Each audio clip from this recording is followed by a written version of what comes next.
Good afternoon, everybody, and welcome. It's lovely to see all of you, and it is an absolute pleasure to welcome back Dr. Rabba Lindsey, who is here for our third of 9 classes that she will be teaching on the subject Cousins, a Jewish Introduction to Islam. Without any further ado, it's my pleasure, my absolute pleasure, and I'm so happy you are joining us from the Scottish border today. I am thrilled to introduce Dr. Lindsey, who will be presenting our third class. Thank you. Thank you very much. So hello, everyone. Lovely to see you all again. Just pin that there. Yes, so we're going to pick up from where we left off last time. We had discussed after the death of Muhammad, we discussed the early troubles of the early Muslim Ummah, the community, and how there was a war over the succession, essentially. We discussed the first 4 caliphs, Abu Bakr, who was just 2 years, Umar, 10 years, Uthman, 12 years, I think, and then Ali. So we're going to go a little bit back to Umar, to the second caliph, and we're going to discuss, first of all, what happened when the Muslims took Jerusalem, because this is also part of our story. So the year was 638 CE, when the Muslim army entered Jerusalem without a battle at all. And when they did that, there were no Jews whatsoever living in Jerusalem, because previously to the Muslims' arrival, the city was ruled by the Byzantine Empire, the late Roman Empire, which by this stage was Christian, and Jews were not allowed to live in the holy city. So it didn't actually affect the Jewish population at all. It affected the Christian population. And we do have a record of the event. Again, it's a later record from the 9th century. Let me just share screen here, and then we'll read it together. I can't, oh, there's share screen. Is it going to let me? There we are. Yeah. Okay. So put that back, then there's a bit more room. So this is from a history written a couple of 100 years later. On his return into Jordan, Abu Ubaidah, this is one of the Muslim generals, besieged the people of Ailia. That's Jerusalem. Why is it Ailia? Because when the Romans destroyed Jerusalem and then rebuilt it as a Roman pagan city, they called it Aelia Capitolina. So to the Muslims, it was known as Ailia or Ilia, and that was the name they knew it by. Then he adds in the footnote, which is the holy house, the Beit Maqdis, which of course sounds pretty close to Beit HaMikdash, because that's what it's talking about. They prolonged their resistance, the population of Ailia, and Abu Ubaidah wrote to Umar, the second caliph, to inform him of the delays and of the patience, or I would have translated this as the endurance of the people of Ailia. Some say that the people of Ailia requested of him that it be the caliph himself who concluded peace with them. Abu Ubaidah assured himself of their sincerity by demanding of them promises by a solemn treaty.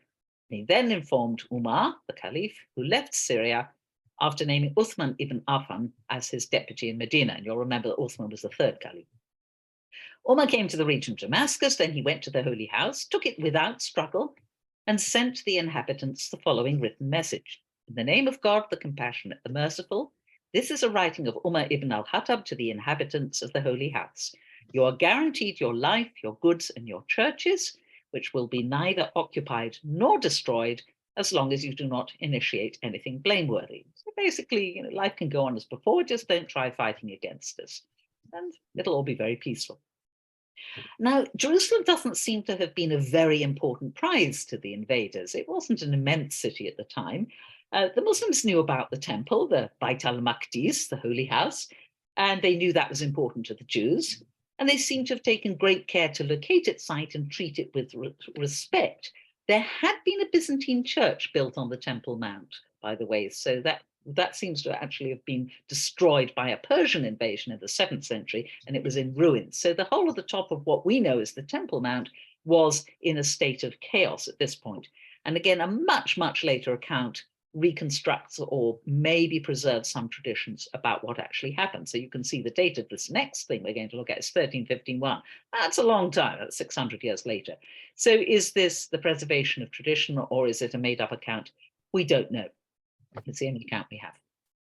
So on the authority of Al-Walid ibn Muslim, it's reported as coming from a sheikh of the sons of Shaddad ibn Aus, who heard it from his father, who held it of his grandfather. That's our chain of transmission. That Umar, the second caliph, said to the Christian patriarch of Jerusalem, "Conduct us to the Mosque of David," by which he meant the temple. And the patriarch agreed thereto.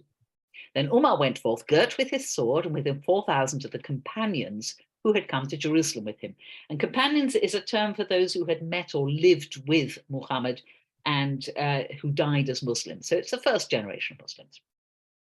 And the patriarch walked before Umar among the companions, and we all came behind the Khalif, the Caliph. Thus we entered the holy city, and the patriarch took us to the church, which goes by the name of the Kumama, which means the dunghill. And said he, "This is David's mosque." And Umar looked around and pondered, and then he answered the patriarch, "You lie. For the apostle, the Prophet Muhammad, described to me the mosque of David, and by his description, this is not it." Then the patriarch went on with us to the church of Sihyun, which is Sion, Zion. And again he said, "This is the mosque of David." But the Caliph replied to him, "You lie." So the patriarch went on with him till he came to the noble sanctuary of the holy city. Now this is the Temple Mount, and Muslims still call it Al-Haram al-Sharif, which means the noble sanctuary. And he reached the gate thereof, called afterwards the Gate Muhammad. Now the dung, which was then all about the noble sanctuary, had settled on the steps of this gate, so that it even came out into the street in which the gate opened. And it had accumulated so greatly on the steps as almost to reach up to the ceiling of the gateway. So you get the impression of this is a desolate area that nobody's been into for absolutely ages. The patriarch said to Umar, "It is impossible to proceed and enter except by crawling on hands and knees." Said Umar, "Even on hands and knees be it." So the patriarch went down on hands and knees, preceding Umar, and we all crawled after him until he had brought us out into the court of the noble sanctuary of the holy city. Then we arose off our knees and stood upright. And Umar looked around, pondering for a long time. Then said he, "By him in whose hands is my soul, this is the place described to us by the apostle of Allah." So we had that sort of folkloristic motif of 3 goes. It's not quite clear why the patriarch doesn't want to tell him. Maybe he thinks perhaps they will restore the churches if they think that's the original mosque of David, the original temple. Maybe he doesn't want them to find it. Maybe he's ashamed it's in such a bad state. We don't know his motivations.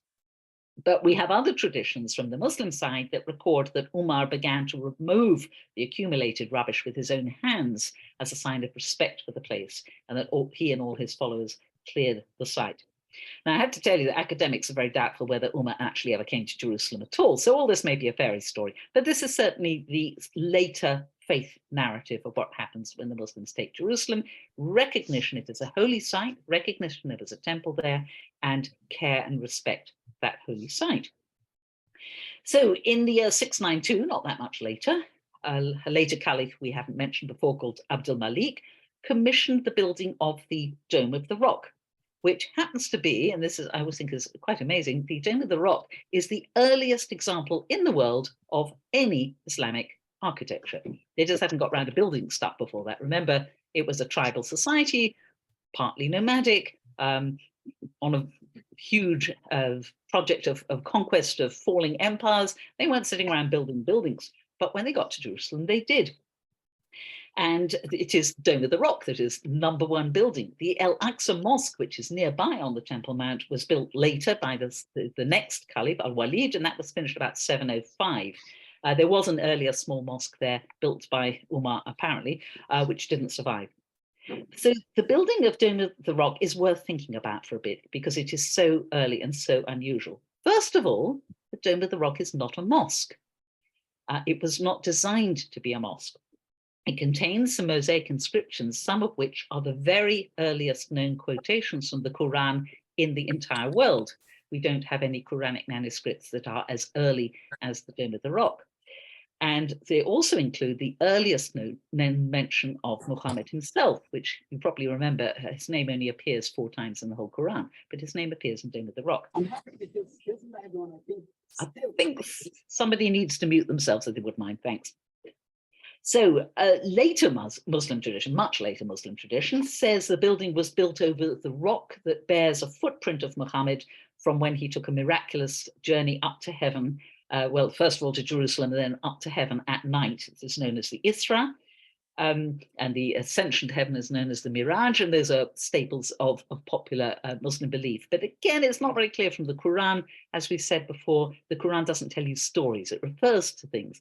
So often interpretation of stories, you have to go to the later biography. And again, that's 100, 150 years afterwards. So in the academic view, those historical references might be a bit suspect. In the faith view, they're rock solid. Okay. So if, however, this was built as commemoration of something to do with Muhammad, some sort of journey, whether physical or spiritual or miraculous, it's odd that it's not mentioned in the inscriptions at all. The story itself comes from a very obscure bit of the Quran. I'll just share this again from this single verse. And in the 17th surah, the 17th chapter of the Quran, it says, "Glory be to him," i.e. God, "who made his servant," interpreted as Muhammad, but it doesn't say, "to go on a night journey from the sacred mosque to the remote mosque, on Masjid al-Aqsa, of which we have blessed the precincts, so that we may show to him some of our signs. Surely he," meaning God, "is the hearing, the seeing." Now that is a really obscure verse. Muhammad would probably be the most obvious choice for the servant, but the sacred mosque, is that the Kaaba? Maybe.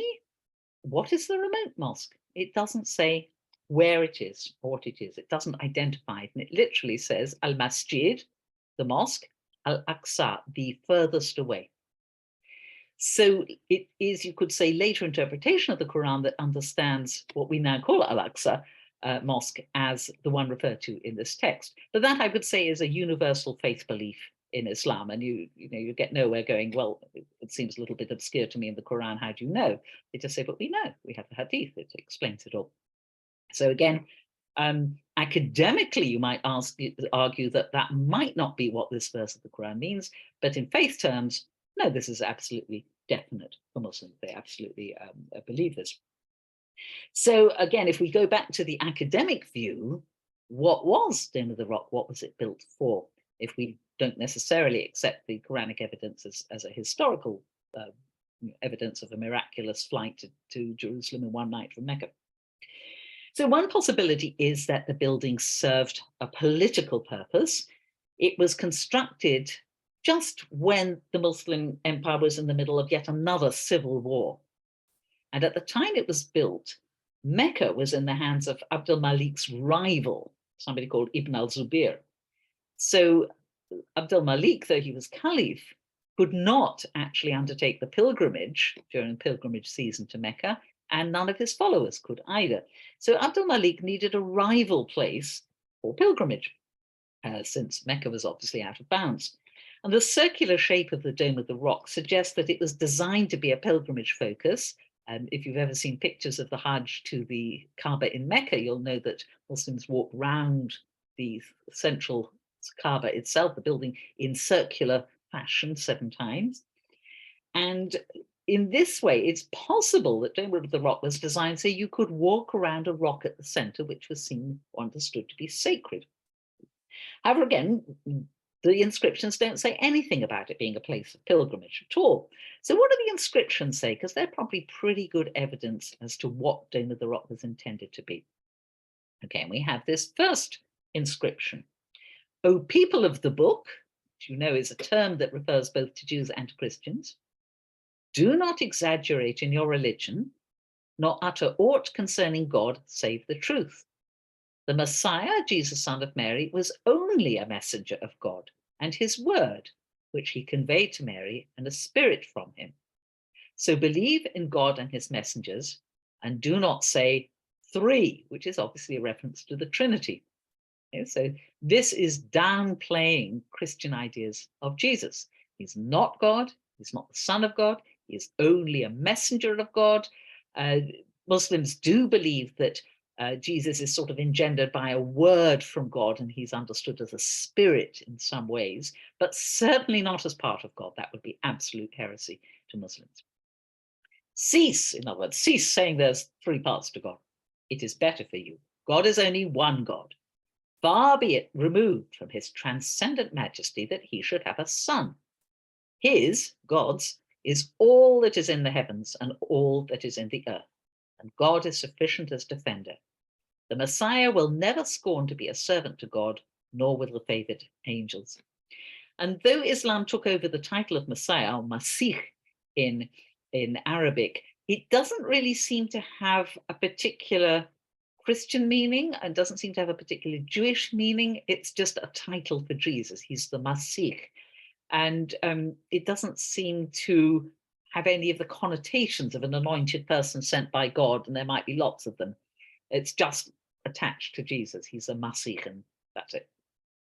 So you can see that this text seems to be an anti-Christian text. It doesn't really concern Jews. I think Jews would be nodding along all the way through here. Maybe we wouldn't really think of Jesus as a messenger of God or a word that God conveyed to Mary or a spirit from him. We would certainly think there's only one God and that Jesus is not his son. So this does seem to be aimed at Christians. And if, of course, you remember that at this point there were no Jews in the city of Jerusalem, there were only Christians, you could begin to understand why there's a bit of strong Muslim anti-Christian propaganda in the first building they built.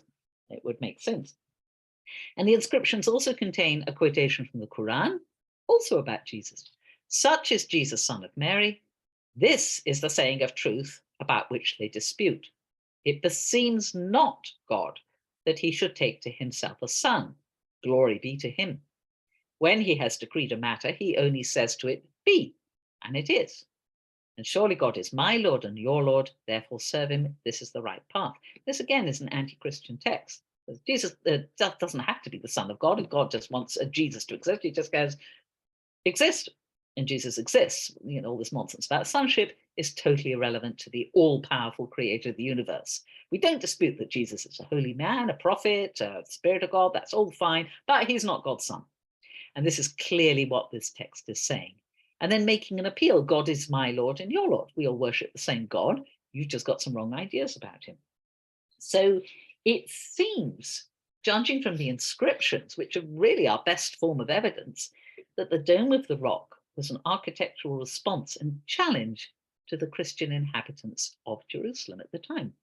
No Jewish inhabitants around, lots of Christians. They have the Church of the Holy Sepulchre, which is up and functioning. This building, very resplendent and beautiful and covered with mosaics and messages, is there, sort of in their face, saying, you know, there's a challenge to you. It would have reminded the Christian inhabitants of the city who was in charge now. And it was built, interestingly, using Byzantine traditions and Byzantine craftsmen to show that the new Muslim rulers could outshine the Byzantine emperors, and that their faith was a true one.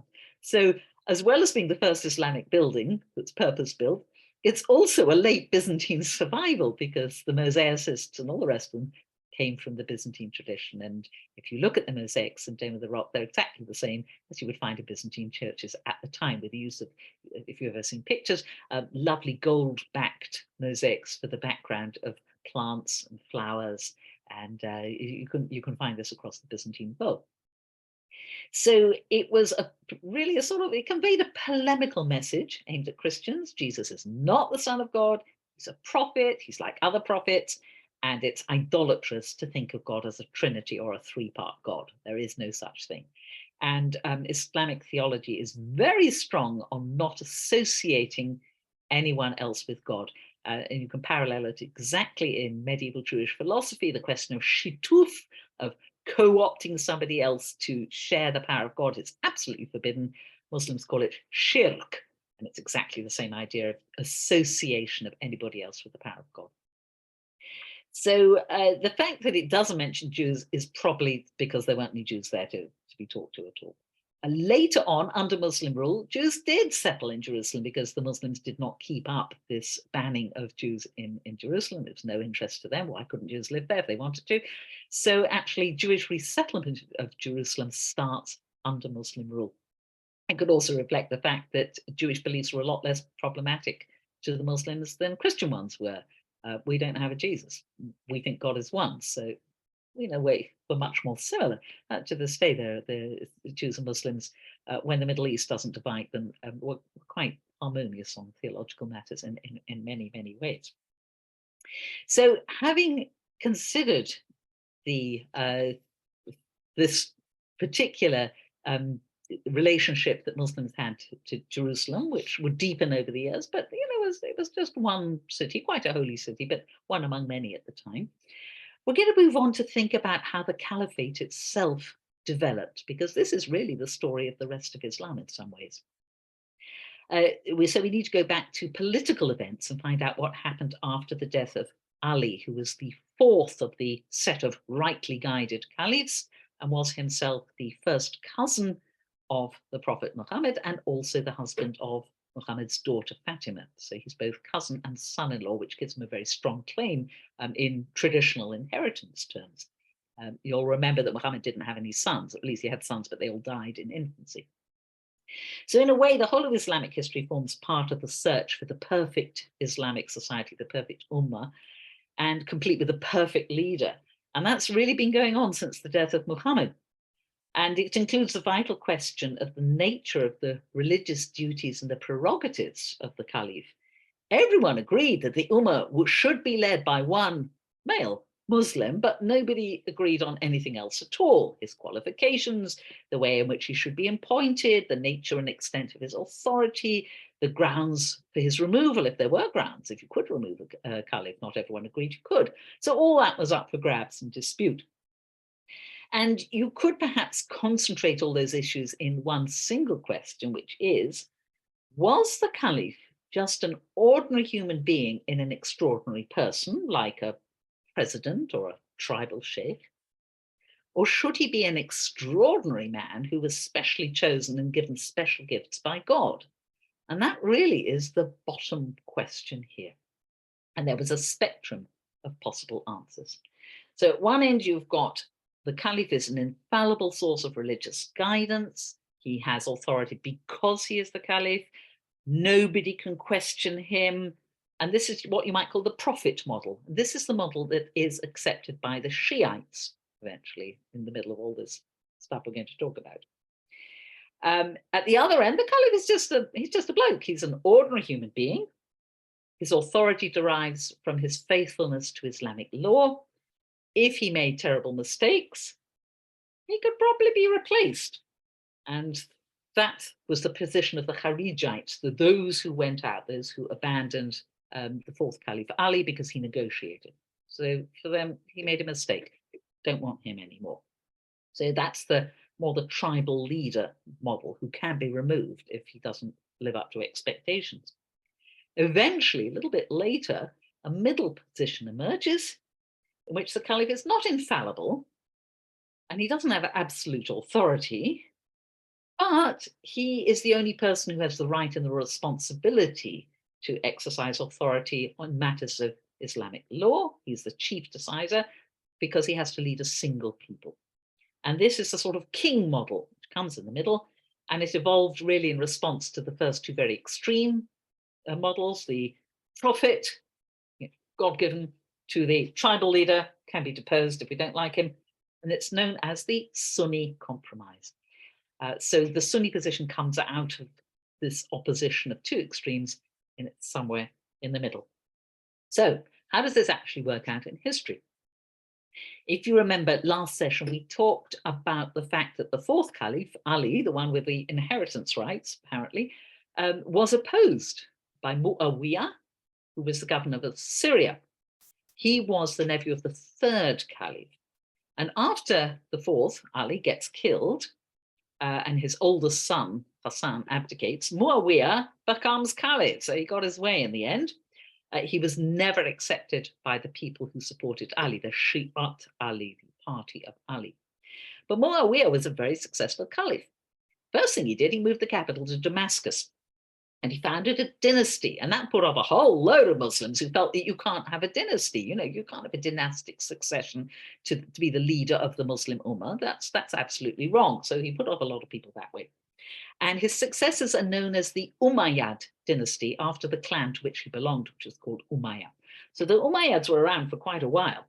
90 years, they maintained control of the, by now, Muslim empire, and they expanded it to Spain in the west. This is when they come up from North Africa and cross the Straits of Gibraltar.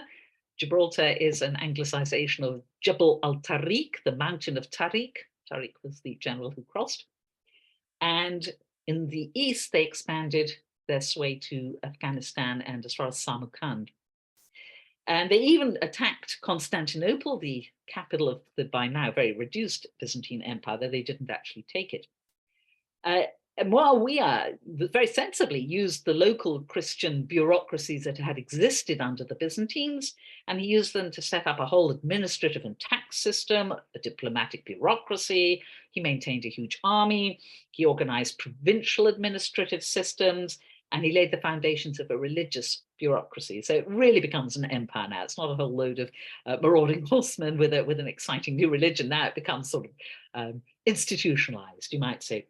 And at this stage, Arabic becomes the official language, and the rate of conversions, which we said before had been very slow, they begin to increase because slowly, it becomes apparent that Muslims are getting the best jobs. And if you want to rise high in the civil service, or you want to become a tax inspector beyond the lower grade, you'd better be a Muslim. So things start changing, but slowly. So at this point, there was more trouble. As you might guess, not everyone supported or recognized Muawiyah and his Umayyad successors. And when Muawiyah died in 680, a second civil war broke out. This is the one that was going on when Dome of the Rock was built, known as the Second Fitna. We saw the first one when Ali fought one of the wives of Muhammad and various other people. This one, again, is known as a fitna, a dissension. And the supporters of Ali claimed that his descendants should be the caliphs, and they also had various oral traditions on which to rely, notably a very famous hadith saying that's handed down, and a lot of our history and traditions about Muhammad come from hadiths. There's a whole science of how to spot false hadiths in Islam. And this particular one is very well known. It's called the Hadith of the Pond of Ghadir al-Khum. Ghadir al-Khum is just a pond. Muhammad said, "Whomsoever's Mawla I am," and we'll have to explain that in a moment, this Ali, his cousin and son-in-law, is also his Mawla. O God, befriend whomsoever befriends him, and be the enemy of whomsoever is hostile to him. And on this, the Shiites say, well, there you are. We have a hadith that says Ali is a Mawla.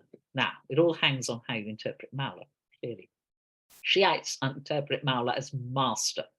So this says, whoever thinks that I, Muhammad, am his master in terms of religion, then Ali is also his master. He is my successor, essentially. Sunnis describe it as beloved friend, which is a bit different, really. Not as doesn't really support Ali being the next caliph. Whoever likes me and is my beloved friend, Ali is his friend too. That's a different ring to it, and you can see it can't be used in that way as a source text for Ali is the only rightful successor of Muhammad. So it depends if you're Sunni or Shia how you interpret this. Not an unknown situation in Judaism, also about the interpretation of crucial texts. So opposition to the Umayyads crystallized around Ali's descendants. He's dead by now. His first son has abdicated, Hassan. He has a second son called, confusingly, Hussein, and he leads or is the figurehead of the opposition to the Umayyad caliphs. He was also accompanied by Abdullah ibn Zubair, who was the descendant of the enemy of Ali, who had fought against him in the earlier civil war. So Hussein's opposition was pretty short-lived. In 680, he led a very small military force from Medina up to Kufa in Iraq, and then he was killed by an Umayyad army from Syria at Karbala, which is in modern-day Iraq. And that happened on the 10th day of the month of Muharram, and that is still a mega festival for Shiites. It's called Ashura, from 10, Asara. And Karbala is a major Shiite shrine because that is where Hussein is buried. And there are all sorts of like passion plays reenacting the martyrdom, as the Shiites see it, of Hussein. People sometimes go in processions flogging themselves. Some of it happens in London too, actually. And there are vast processions and ceremonies all over the Shiite world on the 10th of Muharram. Not in the Sunni world, they don't do it at all. The other opponent, Ibn Zubayr, was also killed by the Umayyads in 692, and that sort of finished off that particular revolt against the Umayyads. And this violent history of conflict over who is going to be the leader is very, very, very crucial in the early years of Islam. As we said before, the title Khalif comes from, or Caliph in English, Khalif means deputy or successor. And part of that phrase, it's only part of a phrase, so you can interpret it as Khalifat Allah, the deputy of God, or Khalifat Rasul Allah, the deputy of the prophet of God. And the difference is significant. The first says this is somebody with divine authorization. The second says, okay, this is a leader. He's the steward of Muhammad's inheritance, but he's not actually appointed by God. And the first version, the divine version, is what caliphs from number 3, Uthman onwards, proclaimed. They all claimed to be divinely appointed, even if they weren't. And they passionately believed they spoke for God. And they also felt that anyone who rejected them was rejecting God. So the Shiites still today, it's a live issue for them. They feel that the murder of Hussein at Karbala, as they see it, is tantamount to an act of apostasy from Islam. And hence the very bitter hatred that has traditionally existed between Shias and Sunnis, because Shias say, how could you have killed the anointed Caliph of God? And his son too, you killed him. You know, you are not proper Muslims. And the Sunnis go, well, he wasn't the Caliph. He was just a bloke. So you can see that goes back a long way, and it's Shiites can get very, very emotional still about the martyrdom, as they see it, of Hussein. You know, they will weep very genuinely at the commemorations of his death. It's not something in the past for them. It's something very much that's still alive and sore issues. So if we remember those 3 models we talked about with the Khalif, the prophet version, divinely appointed and inspired, the tribal leader who can be deposed if he does the wrong thing. You can see the Shiites were on the prophet end of stuff. And we need to look at them a little bit further and see how that developed. So in Shiite eyes, the proper imam, the true leader, could only come from the prophet's close family. He had to be from the Ahl al-Bayt, the people of the house. Practice, it didn't work out well, as we've already seen. Ali gets murdered. His son Hassan, the one who abdicated, was poisoned by the Umayyad Caliph Muawiyah. The other son we've just seen being killed at Karbala, and his son, Ali ibn Hussein, refused to enter the political arena, but got poisoned anyway by the Umayyads. So it's a bit of the same old, same old. So they go back to a half-brother of Hassan and Hussein, and they will take him as the next leader. His rebellion got crushed in 687. So in face of this political failure, the Shiites had to adopt one of 2 attitudes. They could go on rebelling militarily and see where it got to them, or they could sort of go underground. We're going to look at a table of their imams, and we'll see actually how this works. So it depends what sort of Shiite you are as to who you think was really an imam. This is the list of the 12 who are accepted by 12 Shiites. There are also 7 Shiites. And you can see they all come to bad ends, just about. You know, they're killed, poisoned, etc. So there's Ali, his first son Hassan, his second son Hussein, we've already talked about. We've got up to Ali ibn Hussein, who has just been killed. Most of them, from number 5 on, from Muhammad al-Baqir on, tend to go underground because clearly it was just too dangerous. Though even he gets, as you can see, poisoned by the Umayyads. And they developed a sort of theology of the imam. They taught that the imams had special knowledge that was hidden from ordinary people, and that they could understand hidden meanings of the Qur'an. And this theme of hiddenness comes up a lot in Shiite theology. In order to protect the imams and continue to follow them, they ruled that it was permissible to lie about your beliefs in public. And this doctrine of concealment, which is called taqiyya, became a very crucial element in the survival of Shiism, because if, at a time when people would kill you for following the wrong caliph, it was better to say, of course I follow the official caliph, and just quietly say to yourself, no, I don't, not really. However, it does mean that Sunnis are very suspicious of Shiites and think that they lie all the time. So it's a bit of a double-edged thing. So, however, not all Shiites accepted the idea that you just sort of sit around quietly and pretend that you're part of the majority and don't say anything, but just know in your heart who the real Imam is. And there were more fights, there were more rebellions. Every now and then somebody would break off. So you can see the brother of Muhammad al-Baqir started a breakaway branch. And he led an unsuccessful rebellion in 740, and his followers founded a new Shiite sect, the Zaydis, who are still around in Yemen. Part of the recent troubles in Yemen has been between Zaydis and other Muslims. The Zaydis believe that the only true imams are ones who took power by force. So you can imagine that that might not have really done them an awful lot of good. So after the death of Jafar as-Sadiq, number 6, Shiism splits yet again. Most Shiites accepted his son Musa, and the ones who did went on to be what are now known as the Twelvers. They accept this whole line here. But there were those who didn't. And the line of the 12 only went up as far as you can see, not that far. The last one, Muhammad al-Mahdi, disappeared.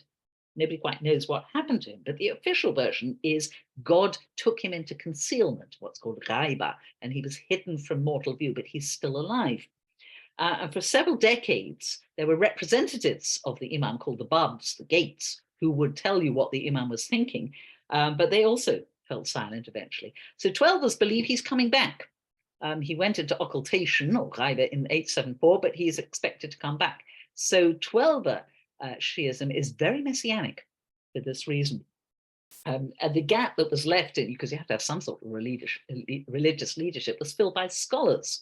And they are the ones who decide the law in Shiism. They also have women scholars in Shiism, which is quite interesting.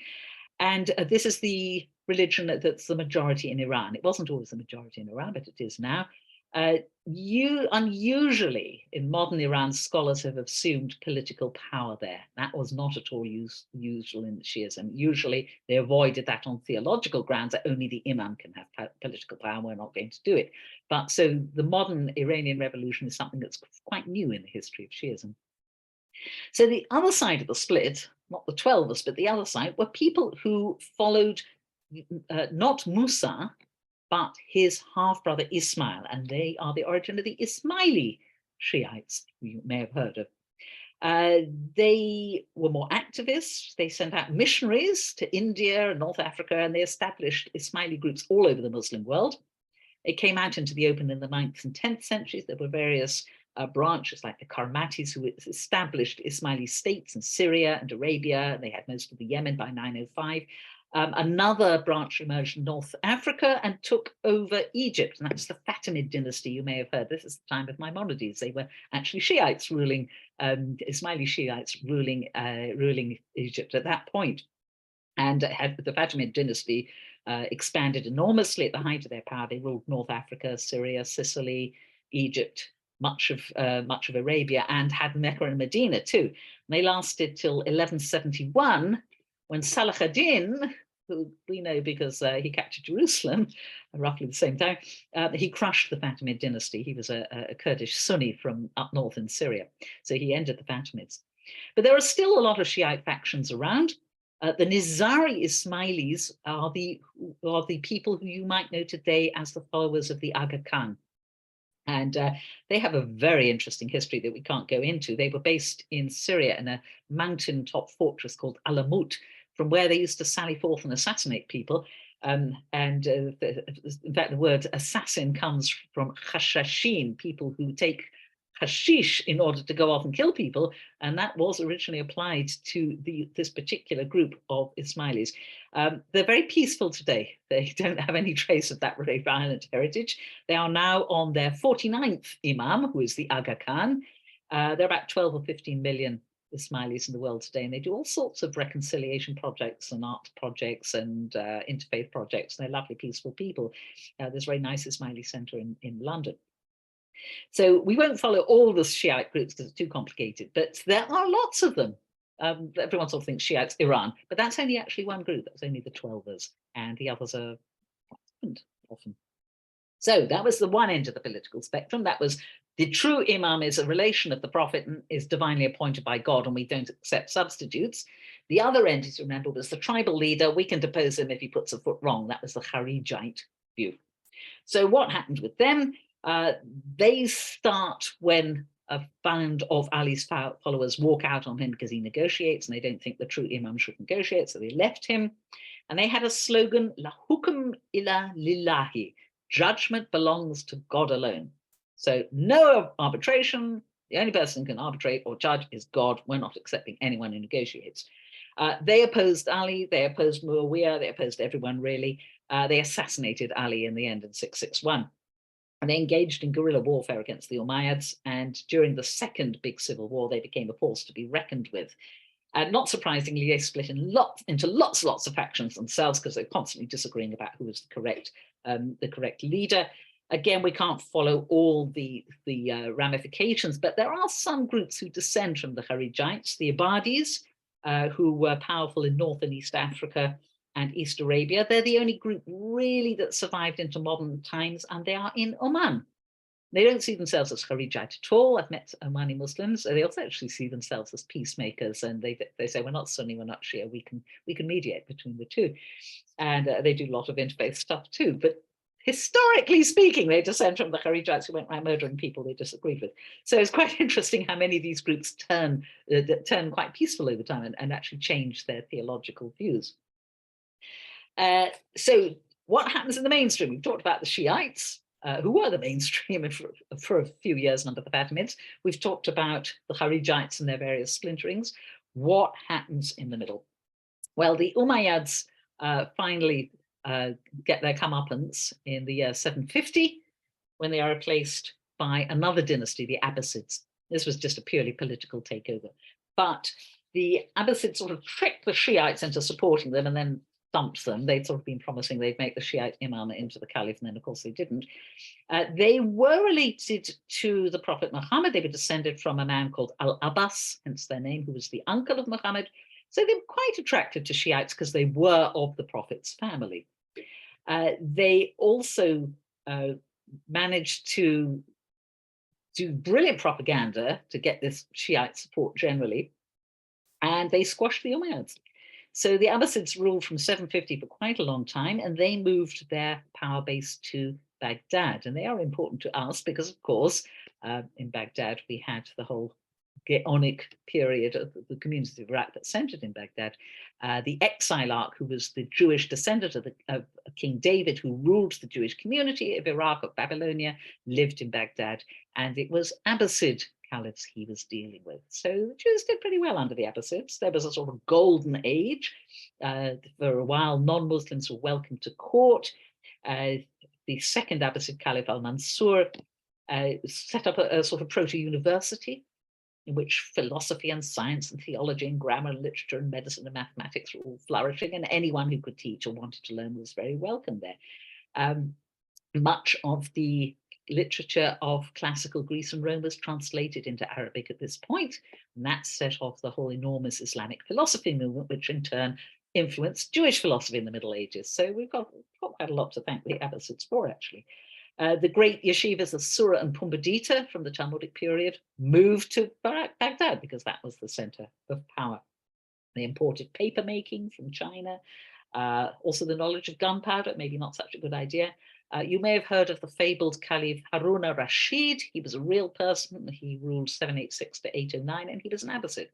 So, and not a very pro-Muslim, I may say. So they very much were in the middle. They were kings. They were not divinely appointed leaders. They were not tribal leaders. This is the Sunni compromise that becomes the majority. This is the sort of in between those two extremes that gradually evolves under the Abbasid Caliphate. So they are very important there.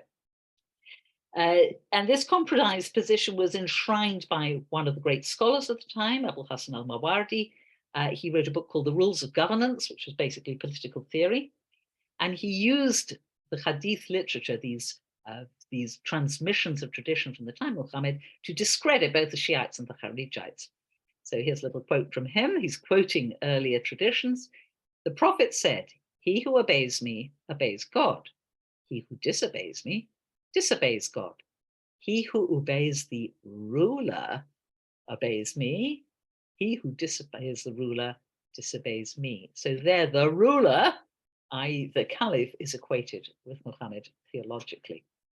As you had a duty to obey Muhammad, you have a duty to obey your ruler. So this is a very good way. It's a sort of divine right of kings, but not actually divinely appointed. Just God backs the king and you better obey him.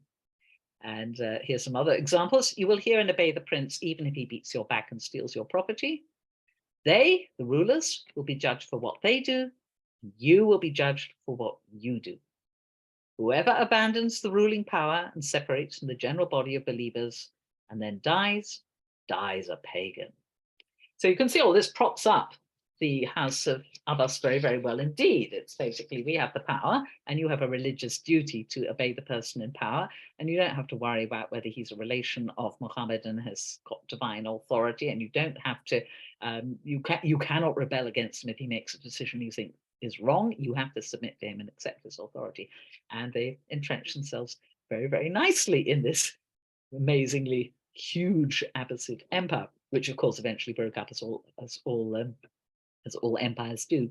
But that very much set the pattern for mainstream Sunni Islam. This idea that there is a caliph, he does have authority, he can't just be removed if you think he's wrong, but he doesn't necessarily have to be a direct descendant of Muhammad or a close member of the descendants of Muhammad. You know, the same tribe is fine.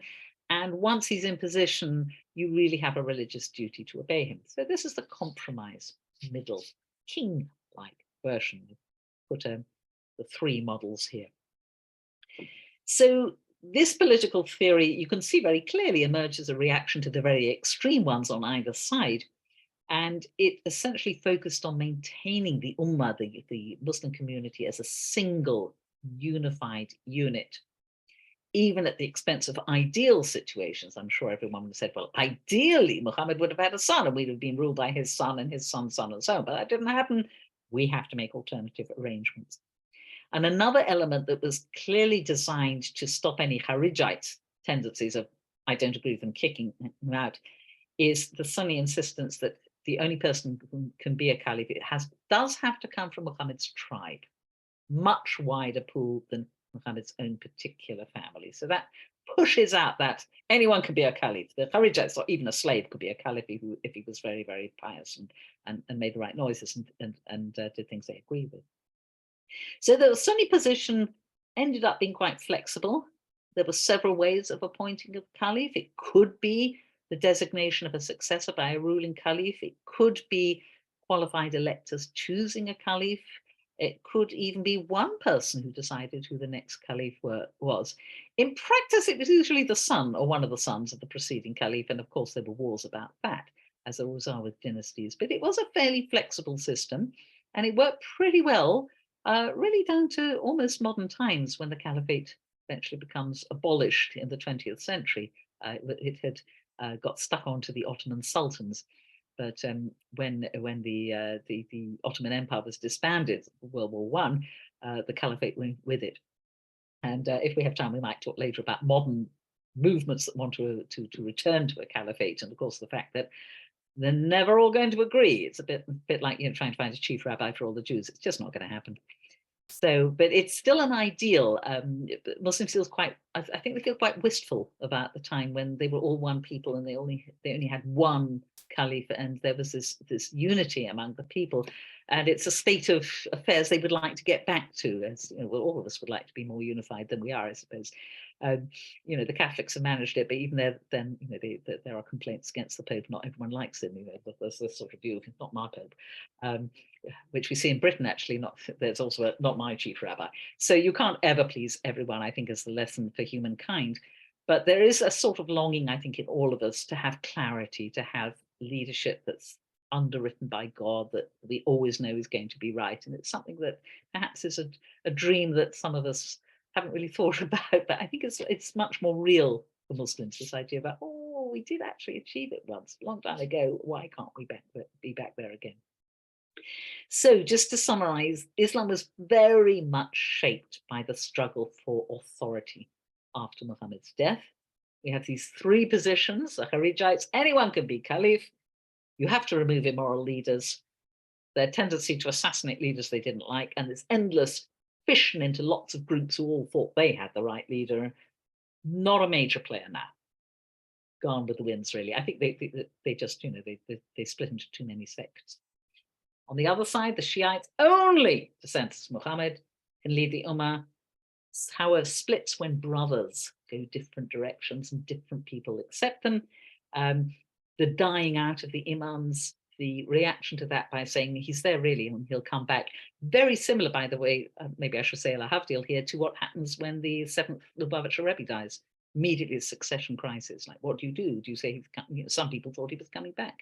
Some people still think he's coming back. So it's not an uncommon reaction when you have the death of either a particular charismatic leader or a succession of leaders. When they go, what do? You have to rescue the situation. And one method of rescuing the situation is to say they're just away for a while, but God has them secretly and will bring them back when we need them.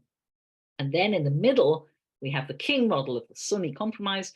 The caliph has to come from the prophet's tribe, but he's a political figure. You shouldn't remove him, but he does have authority, but it's not authority that is guaranteed by his genes.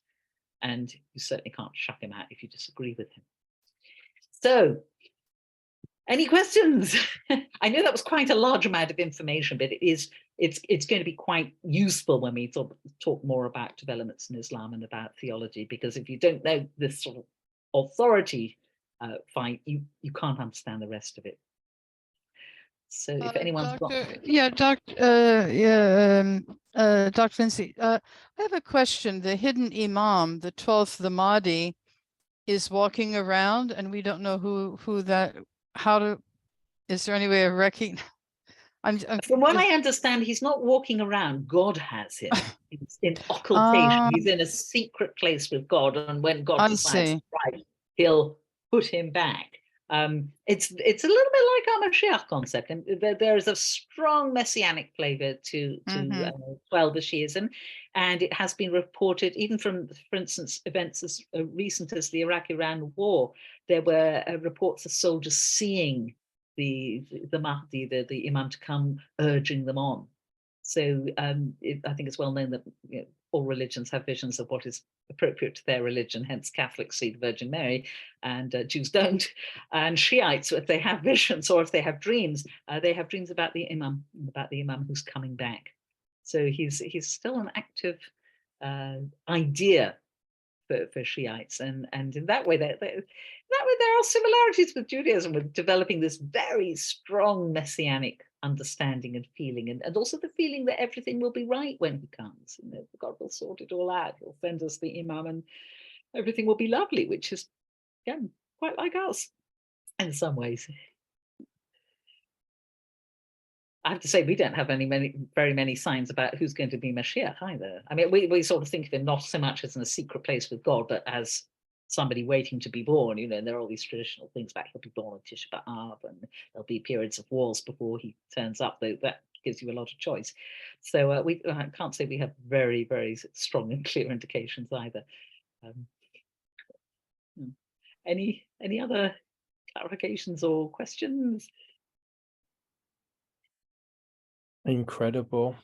Thank you so much. I feel that not only am I receiving an enormous amount of information, but I also feel that I'm receiving it in a way that's digestible. And I think that is really, really, I just want to point that out. I'm very appreciative. It's you are presenting a lot of information, but it's clear. It's good. I mean, I hope I'm not alone in that. I'm imagining that others feel the same way, and I am very appreciative. I'm very, very appreciative. So that was welcome. And the handout is a really good reference. If you go, I can't remember who was who. Right. I tried to design the handout so you can go back and because the first time round it won't stick in my head. I think that's 10 books for it began to stick in my head. But I think the other value of it is realizing that Muslims are absolutely not monolithic. There are all sorts. Right. sects and factions, and they all have their own history, and they all have their personal animosities and the people they get on when they don't. And that is really valuable knowledge. If that's all you get out of this session, that's good. Yeah. Okay. Thank you. Thank you so much, Dr. Lindsey. That was incredible. And we look forward to continuing with you, God willing, next Monday. That'd be great. Look forward to seeing everyone then. Have a Thank you, lovely everyone, week. for tuning in. It's lovely to see all of you. I hope you're benefiting from this. If anyone